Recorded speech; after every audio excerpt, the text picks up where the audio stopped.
Hello again, friends.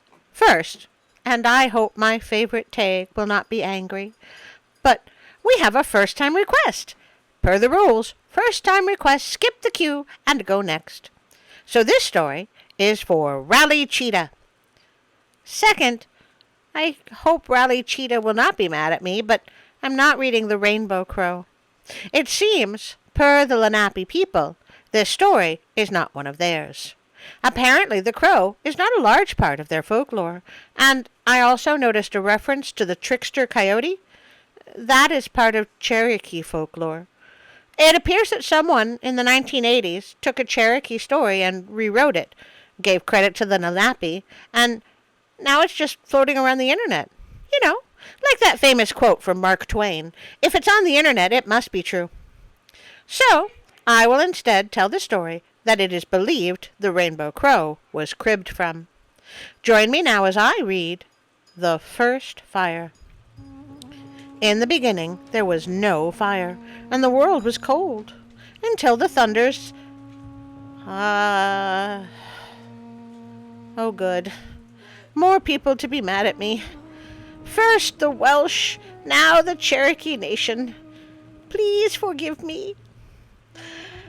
Annie Huan Tikwallaski, who lived up in the Galoon Lati, sent their lightning and put fire into the bottom of a hollow sycamore tree, which grew on an island. The animals knew it was there, because they could see the smoke coming out at the top. How did they know what smoke was? Shouldn't it just be weird black clouds?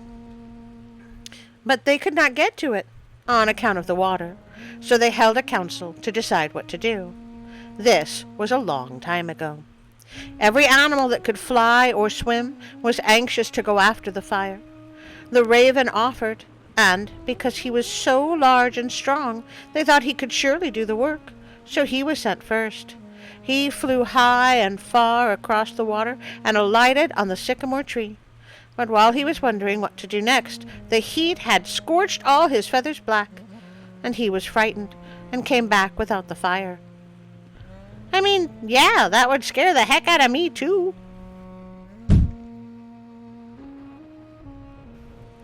The little screech owl, Wahuhu, volunteered to go, and reached the place safely. But while he was looking down into the hollow tree, a blast of hot air came up and nearly burned out his eyes. He managed to fly home as best he could, but it was a long time before he could see well, and his eyes were red to this day. Well, no, actually, screech owls tend to have yellow eyes. Then the hooting owl, Uguku, and the horned owl, Tuskilly, went, but by the time they got to the hollow tree, the fire was burning so fiercely that the smoke nearly blinded them, and the ashes carried up by the wind made the white rings around their eyes. They had to come home again without the fire, but with all their rubbing, they were never able to get rid of the white rings. Okay, yep, I see it now. I'll never be able to unsee it now. Now, no more of the birds would venture, and so the little Ook-Suhai snake, the black racer, said he would go through the water and bring back some fire. He swam across to the island and crawled through the grass to the tree, and he went in by a small hole at the bottom. The heat and smoke were too much for him, too, and after dodging about blindly over the hot ashes, he was almost on fire himself. He managed by good luck to get out again at the same hole, but his body had been scorched black, and he has ever since had the habit of darting and doubling on his track as if to try to escape from close quarters. Look at him go! Serpentine! He came back, and the great black snake, Ghoulie the climber, offered to go for fire. He swam over to the island and climbed up the tree on the outside, as the black snake always does. But when he put his head down into the hole, the smoke choked him so that he fell into the burning stump, and before he could climb out again, he was as black as the Ook-Suhai. What color was he before? I mean, they called him the Great Black Snake. Oh, wait, was he a blacksmith before, and that's why they called him the Great Black Snake? Now they held another council, for still there was no fire, and the world was cold. But birds, snakes, and four-footed animals all had some excuse for not going, because they were all afraid to venture near the burning sycamore. Until at last,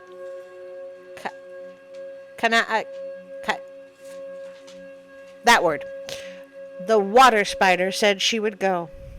This is not the water spider that looks like a mosquito, but the other one with black downy hair and red stripes on her body. So I would at this time like to warn all my friends with arachnophobia that I'm about to show a photo of the water spider. Okay, here she is. Isn't she beautiful and creepy and terrifying and wonderful? Oh, how I love her. Ooh, ah. And it's safe to open your eyes. Moving on. She can run on the top of the water or dive to the bottom, so there would be no trouble to get over the island. But the question was, how could she bring back the fire? I'll manage that, said the water spider. Ah, a talking spider! So she spun a thread from her body and wove it into a tootsie bowl. What is a tootsie bowl? Huh. I cannot find this word anywhere in the Cherokee language available online. Can anyone tell me what this word means, or if it's even a Cherokee word? Oh, I do hope this story is real and just the one word is incorrect. Which she fastened on her back. Then she crossed over to the island and through the grass to where the fire was still burning. She put one little coal of the fire into her bowl and came back with it. And ever since we have had fire, and the water spider still keeps her tootsie bowl. I looked it up because it was bugging me.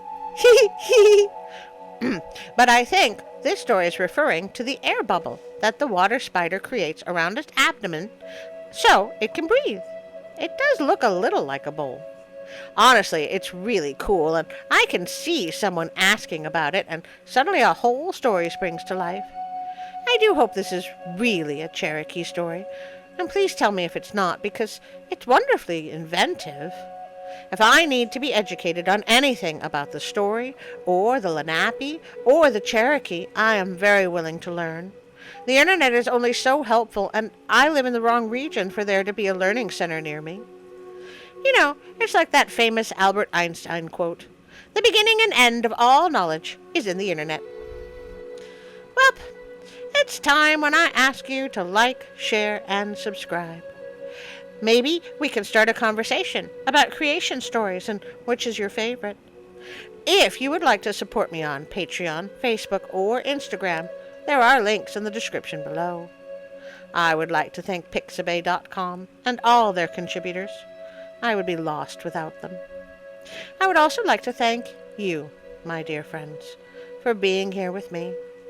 I cannot tell you how much you mean to me, and I cherish every one of you.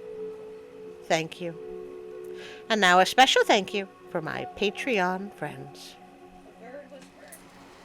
Psst! Hey, Artie. Oh, hi, Larry. Is the cameraman around? Why do you ask? Well, we got a new Patreon supporter and a new moral supporter, so I was thinking, that it's time to film a new Patreon. Did you want to do it again? Yep. But, maybe we don't need to tell the cameraman. Larry, we would need the cameraman to film it. Yeah, I guess that's true, but maybe you could protect me? Anyway, we wanted to give a big old loving and heartfelt thank you to Robinson and Ida and Darren and Teresa and Bree Journay and wait, what did you just say? Oh, I figured it was somebody's name, so you was just mispronouncing it the way you always do. Thanks for that, Larry. Oh, you are very welcome, Artie. And Karen and William and my friends Josh, Collen, and Callum, and Celeste, and Artie's mom, and HW, and Bernie, and Mike from Japan, and now also Kyla. And for moral support, we have Darla and also Alicia. By joining our Patreon friends, you get access to bloopers and pictures that are done by the cameraman, and also more images of Rosie and Tiger. Artie, what are you doing? Oh, nothing. We're doing nothing. You don't have to come in here. Maybe you should say goodbye. Artie? Say goodbye, Larry. Goodbye, Larry.